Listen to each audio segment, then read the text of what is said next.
Hello and welcome to another Modeling on the Fly video where we continue our work on the AT-AT Walker-like vehicle.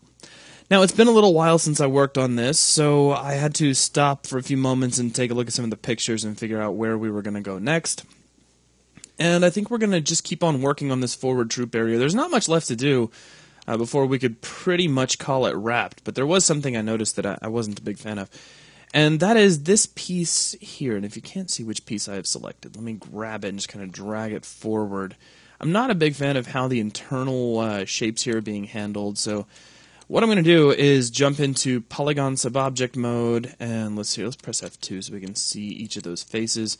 I'm going to select each one of these and simply nuke them out. Now, I did like the thickness that was there, just not the way that it was created. So what I'm going to do is grab the object back at the object level, and let's go into our modifier list, and let's pop on a shell modifier. Now, I'm going to play with my inner amount just a bit here. And you notice we get kind of an interesting downward slope here on the front, which is, it's kind of an issue, but it's nothing we can't fix, so no big deal there. We'll just add some general thickness, and I think that'll work. So let's just right-click, and we'll do a collapse all, hold and yes. Now, that's going to make an editable mesh, so let's make that an editable poly once again. I'm also going to, this is just a personal preference, I'm going to grab this interior polygon and make it go away. I'm just not a big fan of those. We can grab this polygon, and you see how it's kind of tilted here. Well, we could fix that. Let's go ahead and make this, we could say planarize it. Well, I guess local Z isn't going to do the trick there. And that's a little bit harsh, but it does get it flattened in the way we want it to be flattened. So now we can just pull it back down a little bit.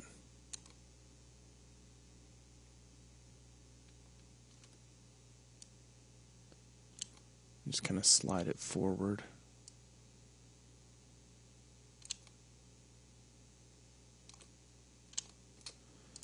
I think that'll work.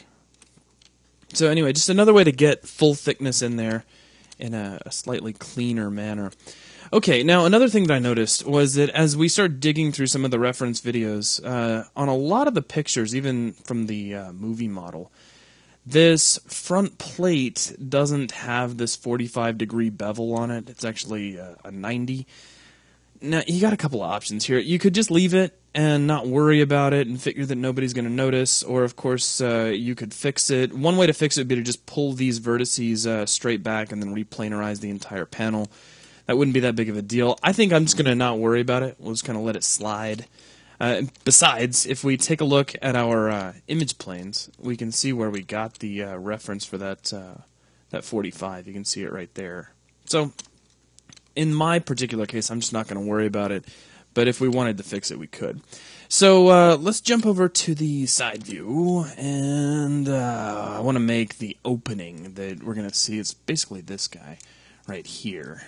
So just a little indentation that we can stick some greebles in. Now, I'm not going to go into super high detail. A lot of the really, really tiny greebles that you might see pop up from time to time, we may just leave as a texture that we'll add in a bit later on. So for now, I just want to make sort of an opening down here that everybody will be able to see. Now I'm going to Boolean this in. So let's go to the Create panel, let's grab a box, and I suppose I could, well, let's go ahead and right-click. I'll try to create it right here where we need it. And of course, I won't be able to see it, so I'll just increase the height. Let's jump over here to the top, front, back, just one of these other panels where we can kind of see what's going on. We can slide that box out a little bit, just so we can kind of get an idea of exactly where and how it's positioned. Now I'm going to pull down the overall height of this box. It doesn't quite need to be so big, and that's probably a pretty good size. Now we're leading to a few minor discrepancies between what we see on the model. This area is a lot thinner. It looks like this metal plate kind of comes down a little bit further, but let's jump over here to the side view real quick, and we could fade everything out. If we positioned it right about here, it's going to line up with what we've got in our references. So, a few minor discrepancies are almost to be expected with an object like this that has been described by so many different people. So I don't think it's going to be that big of of a concern. We'll just kind of keep moving forward in spite of it. Let's go ahead and shade everything back in. Now, I'm going to right-click this guy and convert it over to an editable poly and do a little bit of rounding at the corners. So let's press the 2 key so that we can grab some edges. I'll hit Z so that we can frame right up on that edge in particular. And let's grab this edge as well, and this edge as well, and this edge. Now, with those selected, we need to, of course, do a chamfer. And if we wanted to, we could add a couple of segments and make this pretty round. I don't mind doing it. I don't want it to become so dense that it really becomes a pain to work with. So let's just leave it at 3 segments. We'll click OK. And let's get out of subobject mode. We can slide this right into the surface. And I'm going to see if I can stick my head in here. And I just want to make sure that we're not poking all the way through. So when we see that, we've gone too far. So we'll pull back a little bit and pull this out. Just find kind of a nice compromise, say to right about here. Okay, I think that's going to work. Now, let's jump over to compound objects, and we've got our ProBoolean. Actually, let's do this the other way around. So right-click and get out of there. We'll select this guy, ProBoolean, and start picking an invalid Boolean. Check operands for self-intersection, and it says no. It says you can't do that. Oh, let me back out of there and double-check this object, because I'll bet we've got some funniness after that chamfer. Or we might have some. Well, I don't think we should have any problems with the big blue piece. And technically, that guy should be okay. Let's try again, see if something silly happened. Invalid Boolean, yeah. Alright. Let's get out of here. See what this guy... Oh, he's still a ProBoolean. Let's go ahead and convert him back to an editable poly. I wonder if that was the issue. Nope. Okay. I just had to double check. Had to confirm. Okay. So you, come here. Let's figure out what's going on here. F3.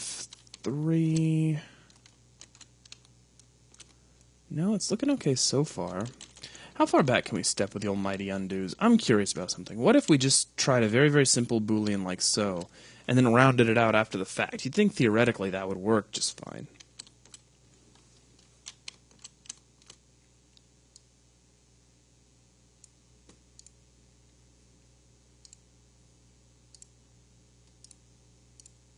Yeah, that did work just fine. So there's some sort of mad issue with the chamfer. It just didn't like that, which, yeah, that's okay. I can work around that.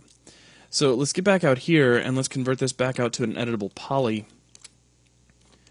And press F3 real quick, see what that's done as far as cutting out some edges for us to worry about. It put one edge way out here at the corner. That's not necessarily a problem. But I'm going to make a couple of changes. Let's get it here to the side view. I'll also hit F3. And let's go to vertex subobject mode. And what I want is my slice plane. And I really don't want it to be oriented like that, first off. So let's rotate this bad boy 90 degrees in Y so it's nice and horizontal. That makes me a lot happier. And we're going to slice... Well, let's get right above this guy. I think that'll work. Now, let's switch back to rotate, and I want to rotate this guy vertically as well. It might not end up being exactly vertical. We don't want to clone that, so let's just close that out.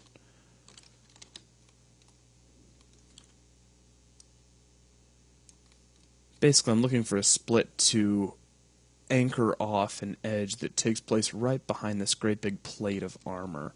So let's get it somewhat parallel. We can turn off angle snapping and probably get something a little more close. Probably right about there. Looks pretty good. So we'll slice that as well. And I think with that we can turn off the slice plane. Okay, so now we've got this block that's kind of divided out. It's got a few, looks like a few vertices that it doesn't need. So let's get in and tend to those as a problem. Okay, that vertex is alright. Grab this guy, and we should be able to just backspace it in here as well. And that's okay, and everything else looks generally alright. So now we can just get out our mighty cut tool and anchor off some of these corner edges. Actually, you know what? Before we do that, maybe we can get away with chamfering it, and then we can deal with how those chamfers are going to be anchored here in just a moment. So let's just see how that works. If I was to grab, let's get out of the cut tool. If I was to grab this guy, and this guy, and this guy, and this guy. Excellent. And we'll do a chamfer here. And don't worry about the little triangle form there. We'll deal with that in just a moment. Really what we're doing here is just kind of rounding this out like we were planning on doing a few moments ago. And let's just say that works. So that's nice and round. It's led to a couple of funny issues up here, but we can deal with that. That's not that big of a problem for us. Okay. Cool. So now let's grab the cut tool and start anchoring some stuff off so it's not quite so problematic. Now what I'd like to do is just make a single cut that runs down here, if it'll let me.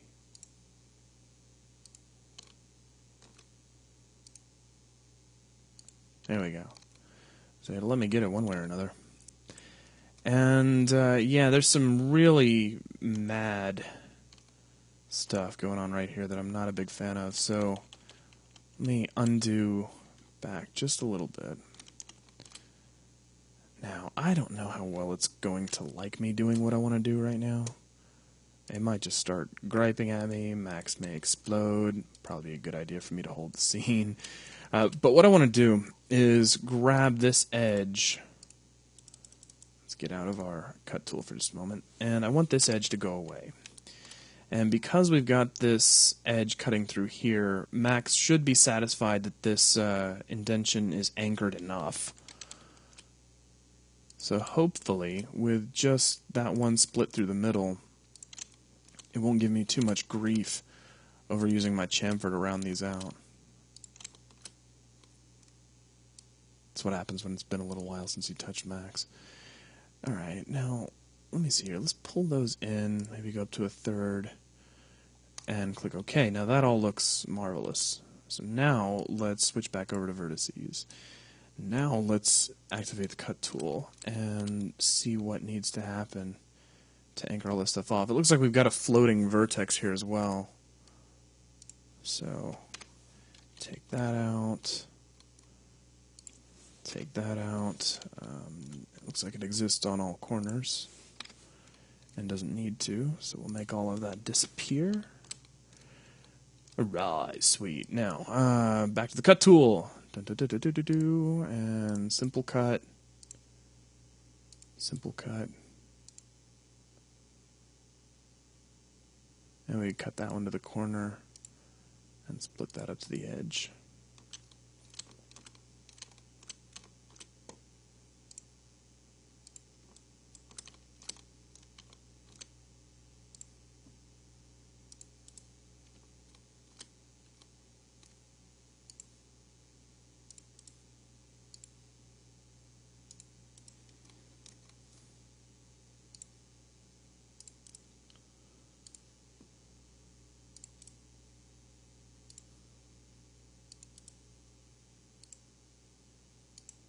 Okay.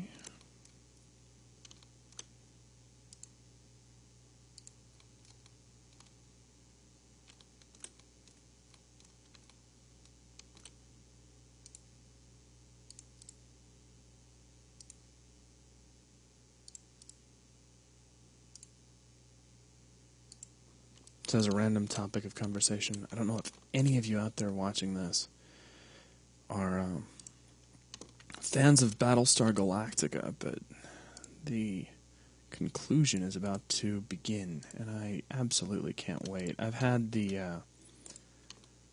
without throwing out any spoilers, I've had that inexplicable song from the end of the last season stuck in my head for like the last couple of days. And if you saw I guess it'd be the end of season 3 technically, then you know exactly what song I'm referring to. If you didn't, you probably don't know what I'm talking about, which is fine. I like what Dwight from The Office had to say about Battlestar Galactica. Do you watch Battlestar Galactica? The guy says no. He goes, then you are an idiot. That was funny to me. And I imagine if you're watching this particular series, due to its science fiction nature, it's probably a safe bet that you're a Galactica fan. And if not, you should be.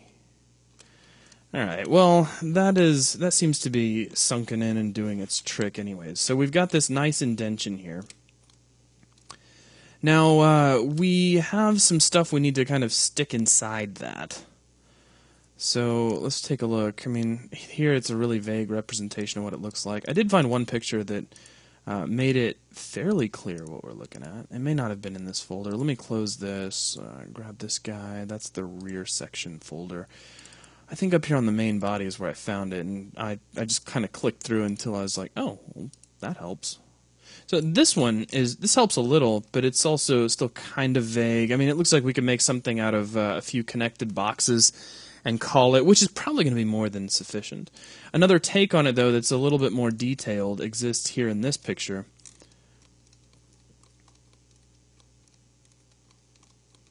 And you can see it's also just kind of like some boxes and then some cylinders that are doing a few interesting things. But in both cases, they're connected by this funny little T piece. It's like an upside-down T. So we could just kind of start there. But right now, I don't want to get too much into hardcore greebling. I have avoided it up to this point and not let us get too bogged down in it, because that's something we could do as a final pass later on. I think the only exception really would be this funny piece up here, and that was just because, hey, let's have fun with splines and put that together. So I could do some of the easier stuff that's kind of scattered across the front. Like we got these funny two little blocks up here. We have what could arguably be another block down there. We have these little indented slots here and here. So that's the kind of stuff we could knock out fairly quickly. So let's see here. If I go to the Create panel, let's just go to Standard Primitives. Let me grab a box.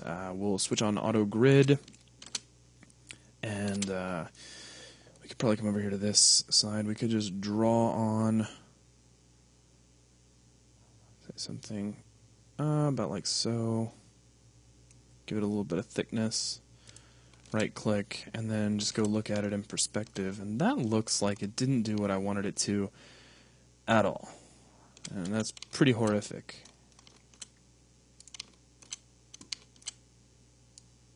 So yeah, this error was brought to you by Autodesk.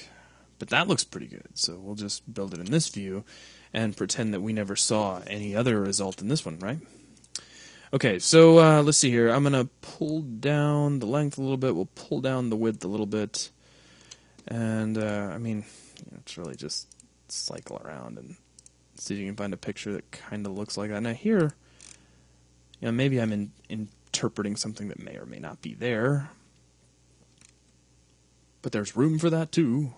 That's kind of how it goes. So we could, let's see, let's just pull the height down on this and make it really faint. And I'm just going to make this into a panel that's right down here. Now we could also just take this, we can slide it out here. Not worry about the box number at the moment. And we don't need to worry about the height, but the width could come down. The overall length could come down.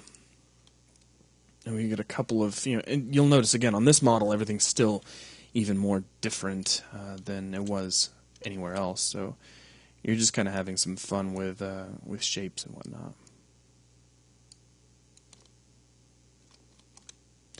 Let's take our move mode and set it over to local, so I can just kind of position this guy around.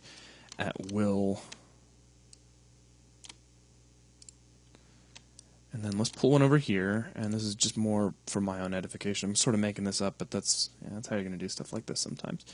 We'll pull down the width, and we'll pull down the height a little bit. Not the height, excuse me, the overall length. We'll just shrink that down. And then we'll make a little clone of it right next to it. So there's two of these. We can grab one. Hold down Shift, slide one over here, click OK. We'll pull down the width. Pull down the length, pull down the width a little more, so just a little one right there.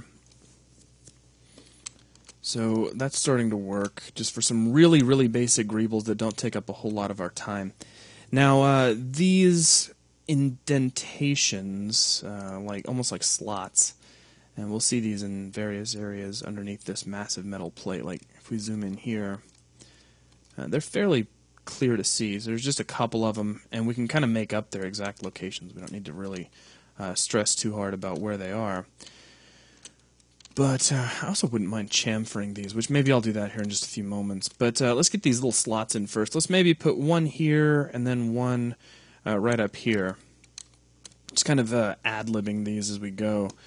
I'll pull this down. We'll select this object. Actually, we could probably just hit F3 and get all the info that we really need to make this happen. Let's go to vertices, and I'll come down to the cut tool, and we'll just, and well, we want this to be as straight up and down as we can. So if I do this in the side view, it'll probably be a little easier to see and make this perfectly straight, or at least really, really close to being perfectly straight. Like, so close that nobody would ever know that it wasn't perfectly straight.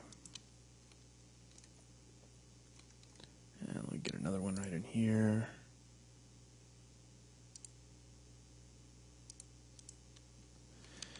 Now, the funny thing about doing that is that we probably ought to do a couple of things here. Now, that cut all the way through, and that's good, so that we can just snip this right up through here.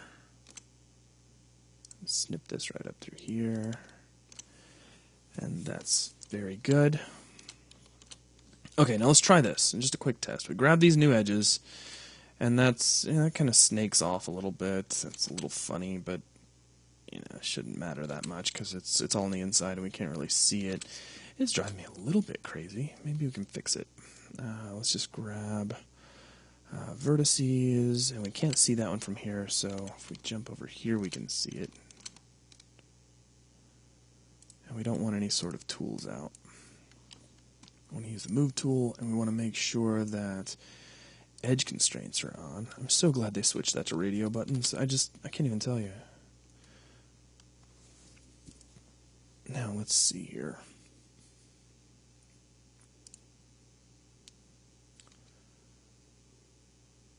We could try force two-sided and see if that helps, but I don't know if it will or not. No, not really. That's okay. The move tool will give us an idea of where the vertex is exactly.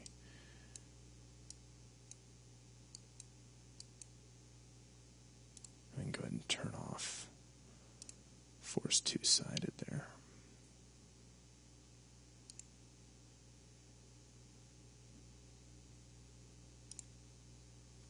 All right, that's pretty clean.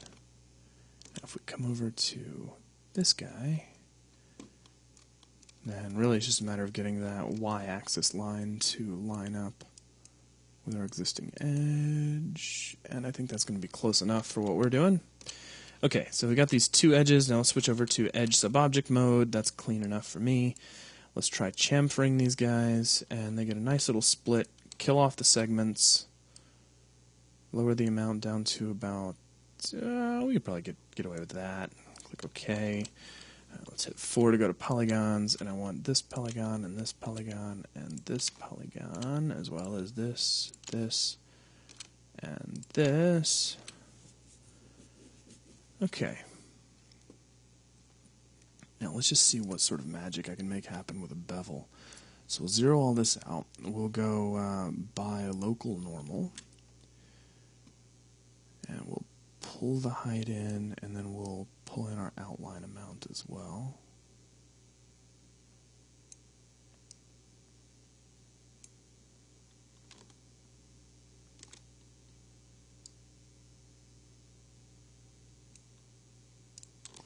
Okay, now let's press F3, shade everything up. And let's just get out of subobject mode. Yeah, I think that's going to work out really well. Okay, so with that out of the way, let's grab these guys. We're going to make a few changes. Let me see if I can get this to happen for everybody more or less at the same time. Slide all these guys out. Now, they all should be editable polys at this point. Maybe. No, they're still boxes. Well, we can fix that real quick. Convert that to an editable poly, and let's see here. Let's attach this guy, and this guy, and this guy, and this guy, and this guy. So now they're all the same editable poly. And let's go into face subobject mode and remove all these back faces, because that's just an extra polygon we don't need to worry about. Now, with that done, we should be able to switch over to edge subobject mode, grab all the edges that remain, and in theory, we should be able to just perform one great big chamfer on all of them.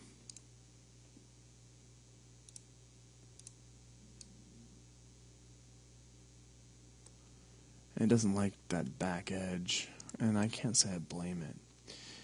That's okay. Let's see here. Let's hit Z, try to frame up on what we got.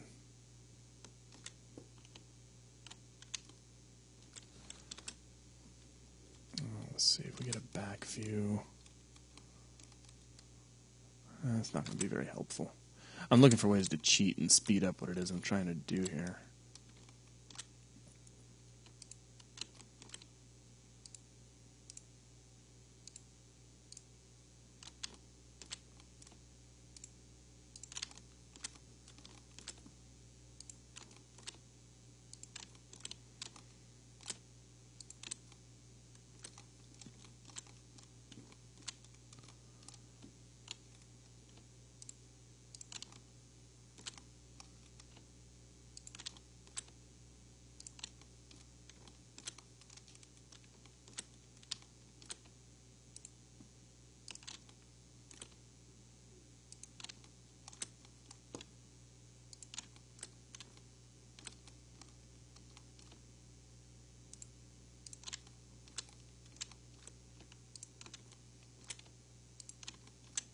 Alright.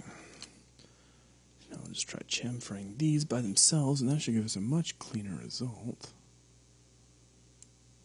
And click OK, get out of subobject mode, and just slide all these guys back in.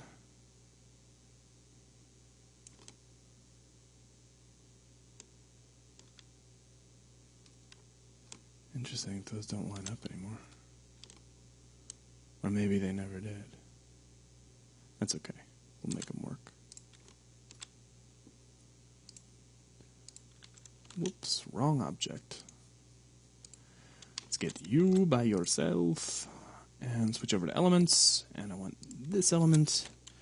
I'll frame up on it and just slide it in like so. That's easy.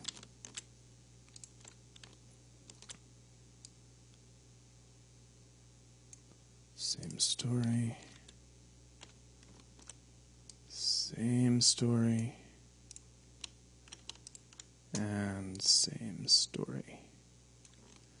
Perfetto. Alright, so I think that deals with all of that. I guess we could come over here to our material editor and drop on our material. And I think we've got a basis there. So let me see if I can get in some of these slits that take place while they're just off the camera here. See if I can find a picture where I can show them to you kind of nicely. Here we can probably see them. Yeah, so same thing we were doing a second ago, just applied to this area. And we've already got the section kind of cordoned off and ready for that. So what I'm going to do is jump over to the side view.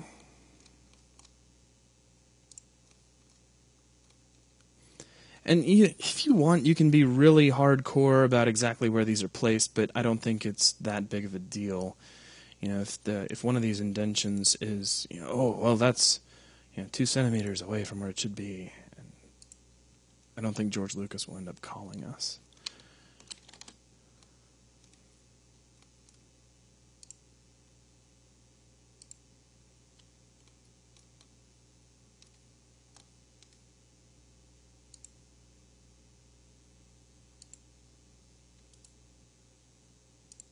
Of course, if I ever did get a call like that, I'd just be like, hey, you watched the video. That's great.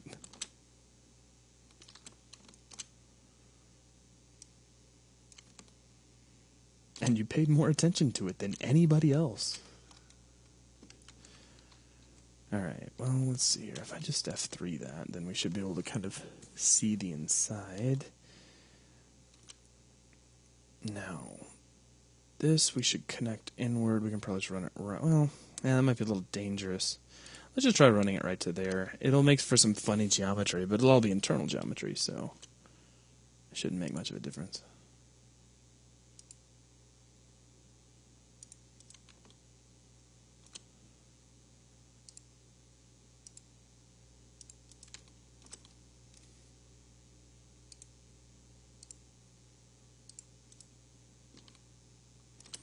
Alright, now we have all those edges selected, so let's do a little chamfer. Ooh, cancel. We don't want any of these guys selected. Ah! There we go. Much better. Okay, so chamfer just these guys. And let's just say that works. And we'll go to polygons. And I want that guy, and that guy, and that guy, and that guy, and then get all their little wraparound relatives here. Okay, and then we'll try bevel. And this will probably work at its current settings. F3, shade everything up, get out of subobject mode altogether, and we have some nice little indentations there. So that's really starting to come along. I think a final thing that I could do would be to come over here to this piece, and let's go to edges. Let me press F4, allow me to see these edges on the surface, which will make my life a little better. And I have the wrong piece selected now anyway, because this is the one I want. And let's see. Now, you're probably going to yell at me if I click loop. Oh my goodness, it didn't. It just selected it. Don't tell anybody that worked. It may never work again. And let's hit chamfer, and that's crazy and needs some attention. So, again, we get that chance to really spot errors in our surface. So let's cancel that. Let's go to vertices, and lo and behold, we have an extra vertex right there. So we'll nuke that out. Go back to edges and try chamfering again. And that's looking much cleaner. So we'll just pull down the amount to something very, very small and click OK. And there we go. So I think with that, we've got this side of the forward troop area pretty much ironed out in terms of the major pieces and key greebles, little tiny stuff we can deal with a little bit later. And so from here, I'd probably move on and start working on the top, and we can just kind of work our way back until we get to the rear part of the troop area, which will be its own thing. So that is going to wrap up this video. I'd like to thank all of our member sponsors who make videos like this possible. And if you see one on the site, make sure you give them your thanks too, because really, without them, this kind of stuff just can't happen. So thank you to all of you, and I will catch you around on the next video.